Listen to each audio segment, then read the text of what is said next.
En 2004, le grand public faisait la connaissance d'Isabelle Charles dans la 4e saison de la Star Academy.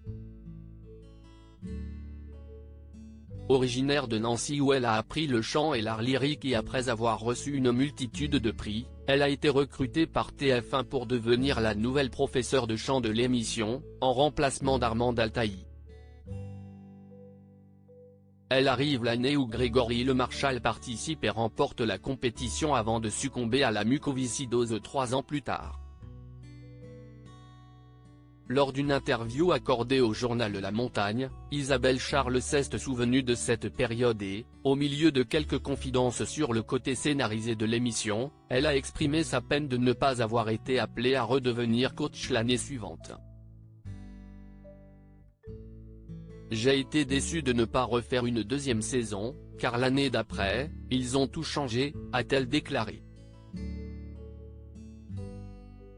Qu'à cela ne tienne, si Isabelle Charles ne pouvait plus donner de cours au château, elle s'en est donnée à cœur joie dans l'ombre.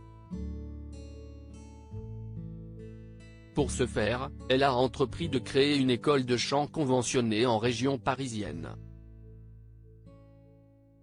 Elle y propose des cours sur mesure pour professionnels et amateurs, expérimentés et débutants. En parallèle, elle poursuit ses projets artistiques et a notamment prêté sa voix pour plusieurs films d'animation.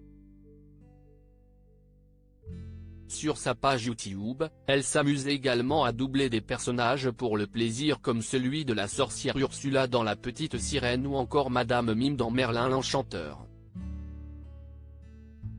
En outre, bien que Paris ait longtemps été sa ville de cœur et le lieu qui l'a propulsée au rang de cantatrice reconnue, Isabelle Charles a trouvé son bonheur il y a maintenant 5 ans dans la Creuse.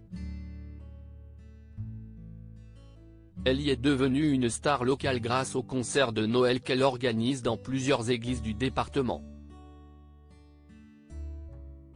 Et malgré l'épidémie de coronavirus, elle espère pouvoir réitérer l'expérience cette année pendant les fêtes à Saint-Dizier-Masbaraud, Bourganeuf, Bénévent-l'Abbaye, Dun-le-Palestel, Guéret, Ahun et Aubusson.